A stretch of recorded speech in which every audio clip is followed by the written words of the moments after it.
Good morning, dear students. Good morning, everyone. આપણે ધોરણ 12ની અંદર પ્રકરણ નંબર 2 દ્રાવણો ચાલી રહ્યું છે એને આગળ વધારીએ છીએ. તાસ નંબર 4.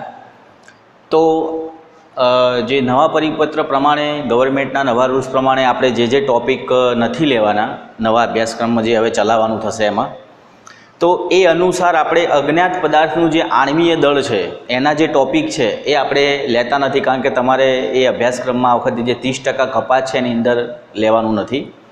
પણ આગળ આપણે જી નીટની અંદર બહુ જ આઈએમપી ટોપિક છે વોન્ટ ઓફ અવયવ આઈ, એના આધારે આપણે ઘણા બધા એમસીક્યુ પૂછાતા હોય છે, જી નીટ લેવલના દાખલા પૂછાતા હોય છે, તો એની ચર્ચા કરવી જરૂરી છે, રાઈટ.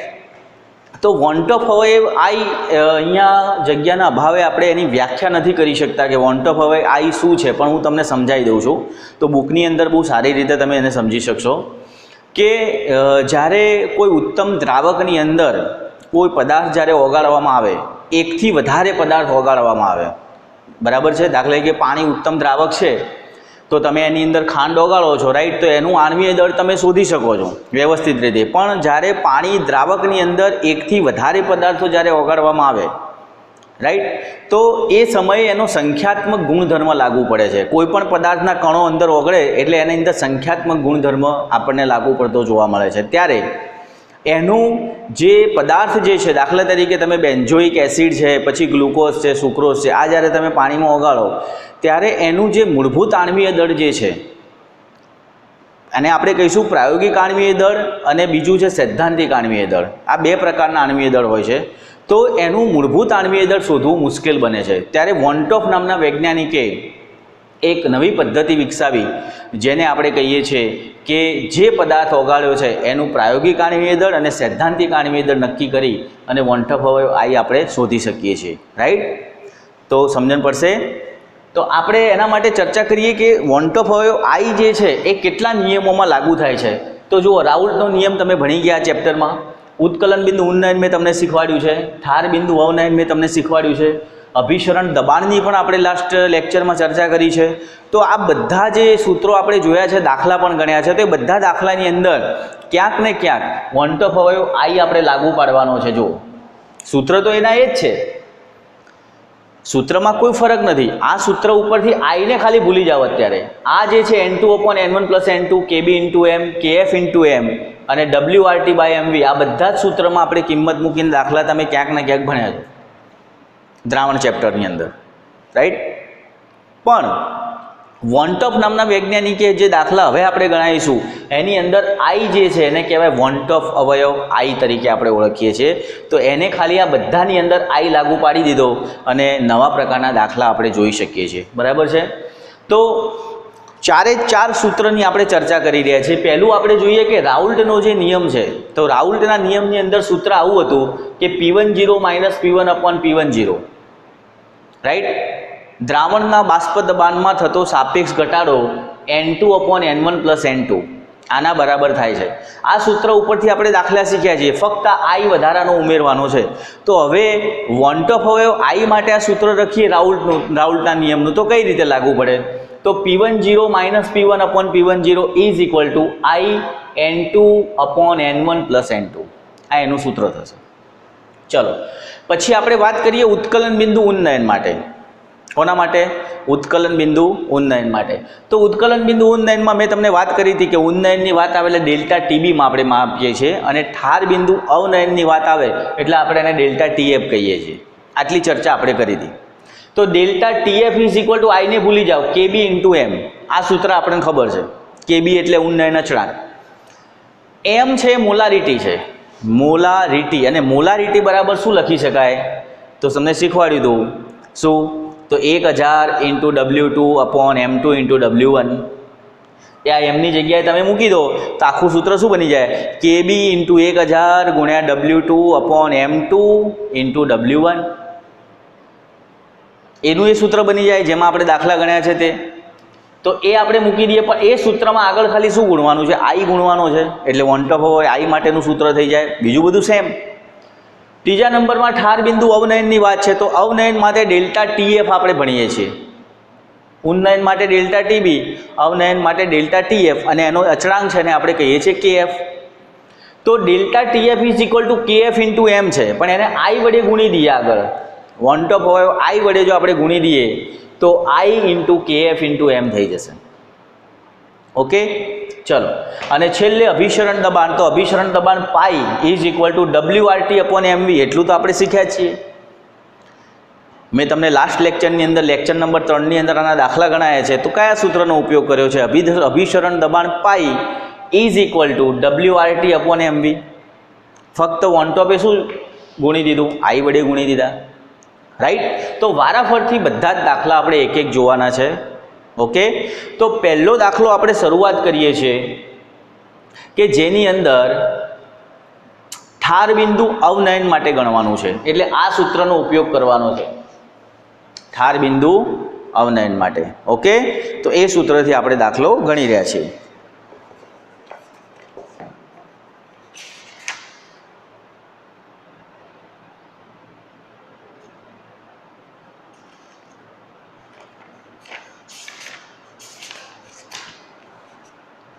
ચલો, તો પહેલાં રકમ જોઈ લઈએ. 1.0 ગ્રામ KCl ને 200 ગ્રામ પાણીમાં ઓગાળતા તેના ઠાર બિંદુમાં થતો ઘટાડો 0.24 કેલ્વિન હોય તો વોન્ટ ઓફ અવયવ આઈ ગણો. પાણી માટે ઠાર બિંદુ અવનયન અચળાંક 1.86 કેલ્વિન કિલોગ્રામ મોલ ઇન્વર્સ છે. ઓકે, તો રકમની અંદર આપણે જોઈ શકીએ છીએ કે દ્રાવક શું છે? તો દ્રાવક તરીકે પાણી છે અને એમાં ઓગાળેલો પદાર્થ એટલે દ્રાવ્ય કયો છે? તો KCl છે. KCl ને કહેવાય પોટેશિયમ ક્લોરાઇડ. શું કહેવાય? Potassium chloride. રાઈટ. તો 1.0 ગ્રામ KCl ને 200 ગ્રામ પાણીમાં ઓગાળતા તો તમને દ્રાવ્યનું વજન પણ આપ્યું છે, દ્રાવકનું વજન પણ આપ્યું છે અને બંને ગ્રામમાં આપ્યા છે. એટલે આપણું કામ થઈ ગયું. કિલોગ્રામમાં આપ્યું તો ગ્રામમાં ફેરવવું પડે, પણ ડાયરેક્ટ ગ્રામમાં હોય તો એનું એ જ આપણે લખી શકીએ. ઠાર બિંદુમાં થતો ઘટાડો 0.24 કેલ્વિન હોય તો વોન્ટ ઓફ અવયવ આઈ ગણો. પાણી માટે ઠાર બિંદુ અવનયન અચળાંક KF 1.86 છે. બરાબર. તો બધી થોડી કિંમતો વિગતો આપણે લઈ લઈએ. અહીંયા લઈ લઈએ. ચલો, KF કેટલું છે? KF કેટલું? અચળાંક 1.86. ઠાર બિંદુ અવનયનમાં થતો ઘટાડો કેટલો? Delta TF 0.24. રાઈટ. ચલો, 1.0 ગ્રામ KCl. હવે દ્રાવ્યનું વજનને શું કહીએ છીએ? W1 યા W2? W2 કહીએ છીએ. તો W2 કેટલું? 1.0 ગ્રામ. તો W1 કેટલું દ્રાવકનું વજન? 200 ગ્રામ. રેડી. ચલો, આટલી વિગત આપણી જોડે હોવી જોઈએ. હવે પહેલું સૂત્ર, હવે આપણી પાસે આઈ શોધવું છે. એમ કે છે કે વોન્ટ ઓફ અવયવ આઈ શોધો. રાઈટ. તો વોન્ટ ઓફ અવયવ આઈનું સૂત્ર શું થાય?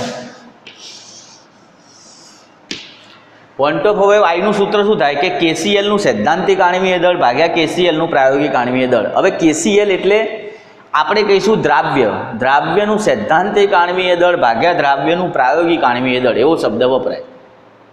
પણ દ્રાવ્ય તરીકે KCl છે, તો હું હવે દ્રાવ્યની જગ્યાએ KCl મૂકી દઉં તો KCl નું સૈદ્ધાંતિક આણ્વીય દળ ભાગ્યા KCl નું પ્રાયોગિક આણ્વીય દળ, આ બંને કિંમતો તમે મૂકો તો તમને આઈ મળી જાય. હવે KCl નું જે પ્રાયોગિક આણ્વીય દળ જે છે, KCl નું સૈદ્ધાંતિક આણ્વીય દળ પ્રાયોગિક મૂલ્ય મળ્યું. આ સૈદ્ધાંતિક આણ્વીય દળ છે.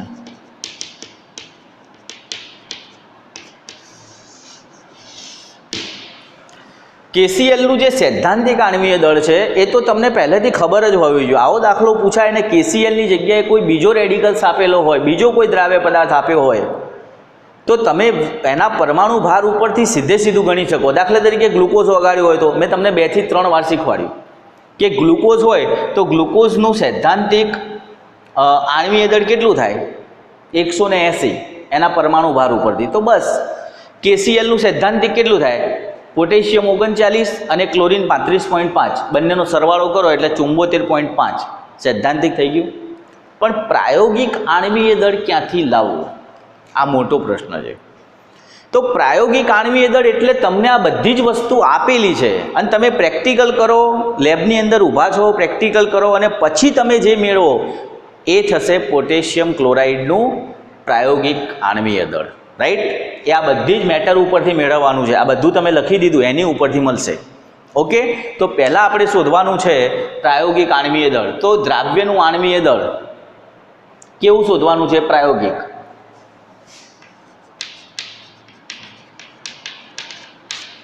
ઓકે, તો એના માટે સૂત્ર તો એનું એ જ છે, ડેલ્ટા ટીએફ. કયા સૂત્રથી જઈ રહ્યા છીએ? તો હું તમને લખી દઉં કે ડેલ્ટા ટીએફ, આવું મેં શીખવાડ્યું હતું તમને.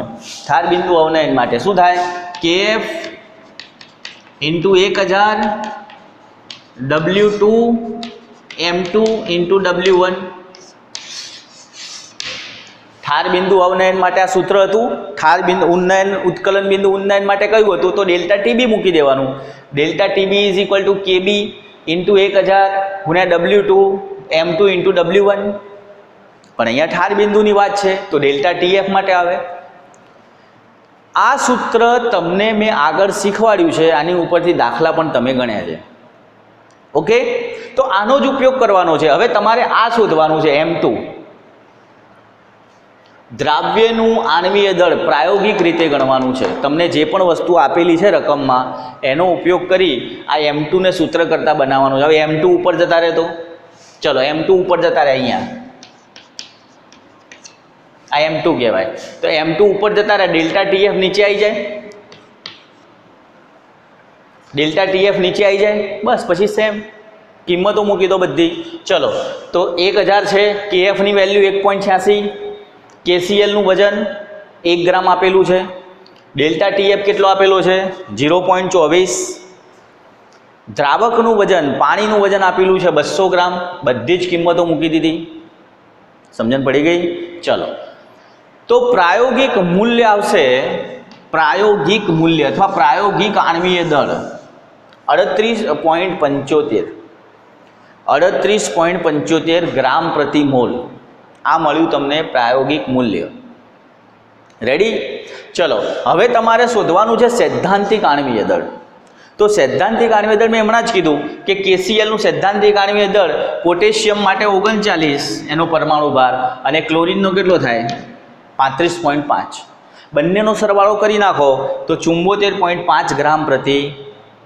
બંને મળી ગયા. સૈદ્ધાંતિક મળી ગયું, પ્રાયોગિક મળી ગયું. સૂત્રમાં કિંમત મૂકી દો, 74.5 ભાગ્યા 38.75. રેડી? 1.92. વન ટોપ હવે આઈનું મૂલ્ય કેટલું આવ્યું? 1.92. રેડી? આવડશે? ચલો,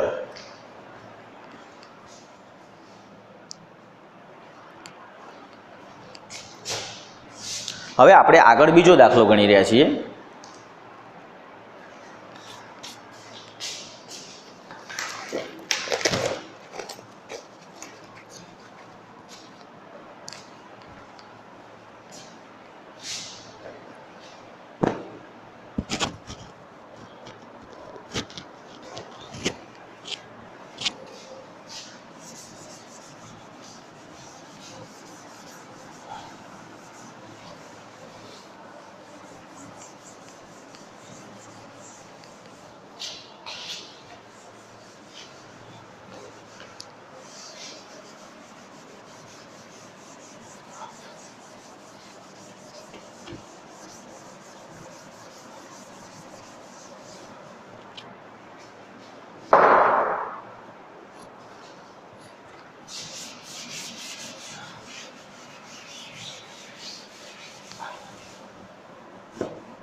ચલો, આગળ બીજો દાખલો ગણીએ આપણે.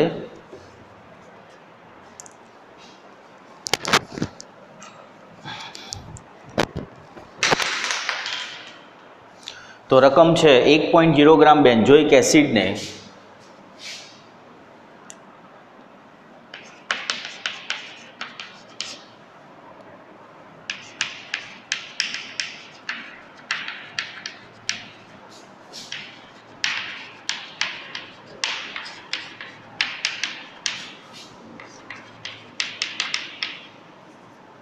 બેન્ઝોઇક એસિડને 25 ગ્રામ બેન્ઝોઇક એસિડને 25 ગ્રામ બેન્ઝીનમાં દ્રાવ્ય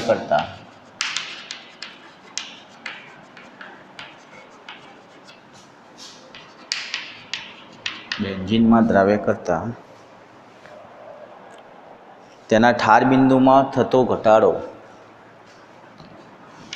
,81 કેલ્વિન 81 કેલ્વિન તો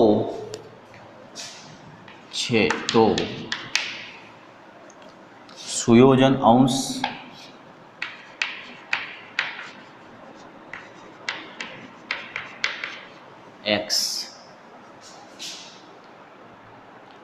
x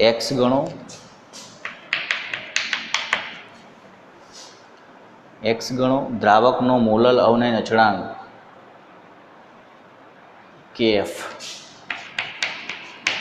4.9 kelvin kilogram mall.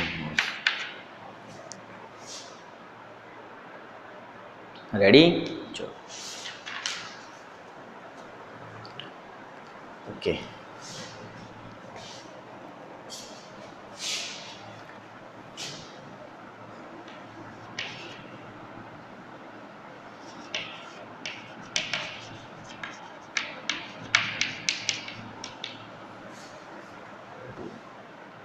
I1 minus I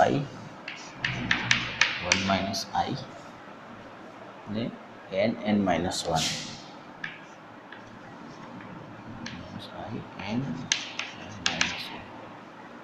right.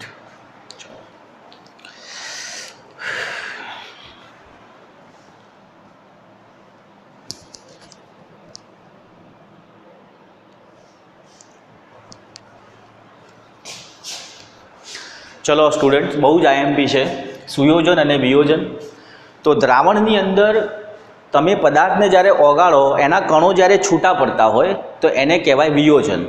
પદાર્થના કણોનું છૂટા પડવું એને કહેવાય વિયોજન, રાઈટ. તો એ કેટલા કણો છૂટા પડે છે એ તમારે નોંધવું પડે, બરાબર. તો એ આપણે જ્યારે વિયોજનનો દાખલો ગણાવીએ ત્યારે હું તમને સમજાવું છું કેટલા કણો છૂટા પડે, એનની વેલ્યુ કઈ રીતે લેવી. પણ સુયોજનની જ્યારે વાત આવતી હોય, જો આ દાખલો સુયોજનનો છે કે સુયોજન અંશ x ગણો. હવે સુયોજનની જ્યારે વાત આવતી હોય ત્યારે ઓલવેજ આ જે n છે એ આપણે કેટલા લેવાના? 2 લેવાના. દ્વિઅણુ જ બનાવે. તમે દાખલા તરીકે પાણીમાં બેન્ઝોઇક એસિડ ઓગાળ્યો છે તો બંને ભેગા થાય એટલે 1 + 1 એટલે 2 થાય. તો જ્યારે સુયોજન અંશની વાત આવે ત્યારે nની વેલ્યુ 2 લેવાની, આ યાદ રાખો, રાઈટ. તો સુયોજન અંશ x જે છે, રાઈટ, એનું સૂત્ર કયું થાય? I1 minus I n/n -1, right. તો nની વેલ્યુ મેં તમને સમજાવી 2 લેવાની, પણ I આપણે પહેલાં શોધવો પડશે, બરાબર. તો I શોધવા માટે બેન્ઝોઇક એસિડ જે છે એનું આપણે શું જોઈએ? સામાન્ય પ્રાયોગિક આણ્વીય દળ અને સૈદ્ધાંતિક આણ્વીય દળ આપણે જોઈએ, બરાબર. ચલો, તો પહેલાં આપણે બેન્ઝોઇક એસિડનું આણ્વીય દળ. હવે બેન્ઝોઇક એસિડ એ દ્રાવ્ય છે કે દ્રાવક છે? તો રકમમાં વાંચો. 1.0 ગ્રામ બેન્ઝોઇક એસિડ, 1.0 ગ્રામ બેન્ઝોઇક એસિડ. પણ બેન્ઝોઇક એસિડનું સૂત્ર શું થાય? C6H5. બેન્ઝોઇક એસિડનું સૂત્ર શું થાય?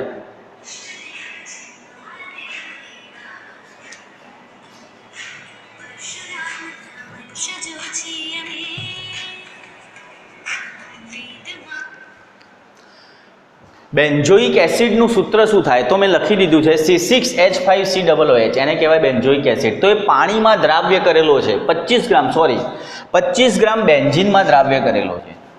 એટલે એનો મિનિંગ કે બેન્ઝીન જે છે એ દ્રાવક છે. અહીંયા પાણી નથી આપ્યું, આ વખત બેન્ઝીન આપ્યું છે. દ્રાવક તરીકે બેન્ઝીન છે, રાઈટ. તો બેન્ઝોઇક એસિડ એ દ્રાવ્ય છે અને 25 ગ્રામ બેન્ઝીન એ દ્રાવક છે. ઓકે, તો દ્રાવ્ય દ્રાવક નક્કી થઈ ગયા. તો તમારે બેન્ઝીનનું પહેલાં શું શોધવું પડે? શું શોધવું પડે? પ્રાયોગિક આણ્વીય દળ શોધવું પડે. કયા સૂત્રથી? તો અહીંયા પાછું તમે જુઓ કે ઠાર બિંદુમાં અવનયન છે. અવનયન એટલે ઠાર બિંદુ અવનયનનું સૂત્ર આવે. ચલો તો એના માટે સીધે સીધું લખીએ કે પહેલું સ્ટેપ, બેન્ઝોઇક એસિડનું કયું? પ્રાયોગિક આણ્વીય દળ M2 ઇઝ ઇક્વલ ટુ, ચલો KF 1000 W2 delta TF into W1 બધી જ કિંમત મૂકો. ચલો એટલે તમને પ્રાયોગિક આણ્વીય દળ મળશે. ચલો KFની વેલ્યુ કેટલી? 4.9. 1000 W2 એટલે કોનું? દ્રાવ્યનું વજન કેટલું? 1.0 એટલે 1 લખી નાખો. ચલો ડેલ્ટા TF કેટલો છે? ઠાર બિંદુમાં થતો ઘટાડો 0.81. ચલો અને W1 એટલે બેન્ઝીનમાં દ્રાવ્ય કર્યું કેટલા ગ્રામ? 25 ગ્રામ. ઓકે, તો તમને અહીંયા મળશે 242 ગ્રામ. 242 ગ્રામ પ્રતિ મોલ. રાઈટ, આ મળ્યું કોનું? C6H5COOH નું પ્રાયોગિક આણ્વીય દળ.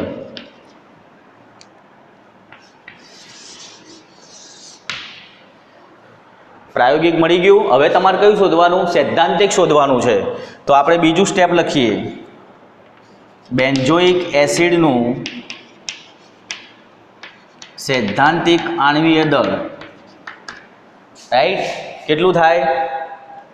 તો C6H5COOH છે, ગણી નાખો. 12 છંગ કેટલા છે? 6 અને 1 7. 7 કાર્બન છે એટલે 7 કાર્બન માટે 12 × 84. 84 ને 6 90. 90 ને 16 × 32. 90 ને 32 એટલે 10 અને 22 122. ચલો તો 5 6 ને 1 7 કાર્બન, એક કાર્બનનો પરમાણુ ભાર 12 એટલે 12 × 84 કાર્બન માટે.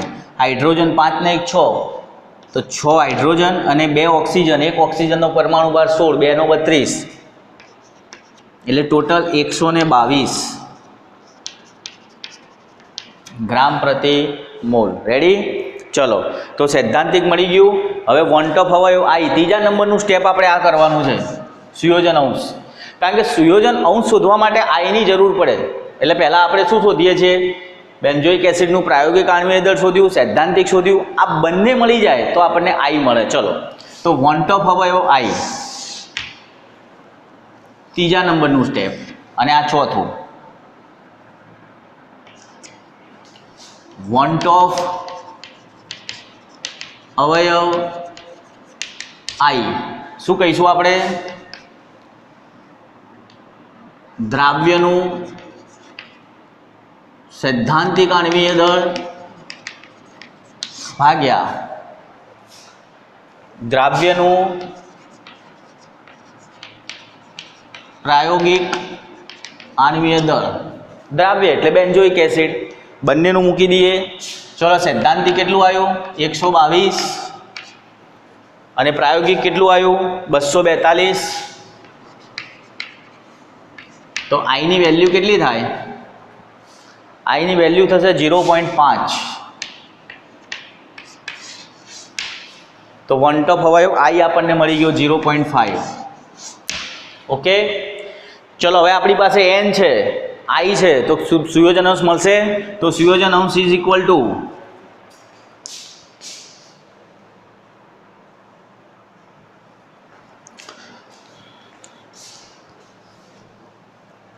ચલો સુયોજન અંશ ઇઝ ઇક્વલ ટુ, તો જોઈ લો એકવાર. તો 1 - I એટલે 1, I ની કિંમત 0.5 ચલો એન એટલે મેં કીધું કે જ્યારે દાખલાની અંદર સુયોજન અંશ શબ્દ આવે એટલે જે દ્રાવણમાં તમે નાખ્યું છે, દ્રાવ્ય તરીકે ઉમેર્યું છે, એ અને દ્રાવક બંનેનું 1+1 એટલે દ્વિઅણુ 2 જ લેવાના. સુયોજન અંશવાળા દાખલામાં એનની કિંમત 2 લેવી. તો 2 -1 તો સુયોજન અંશ x ઇઝ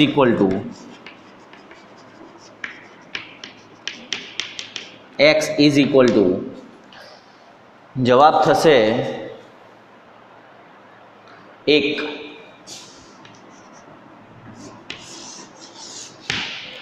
રાઈટ.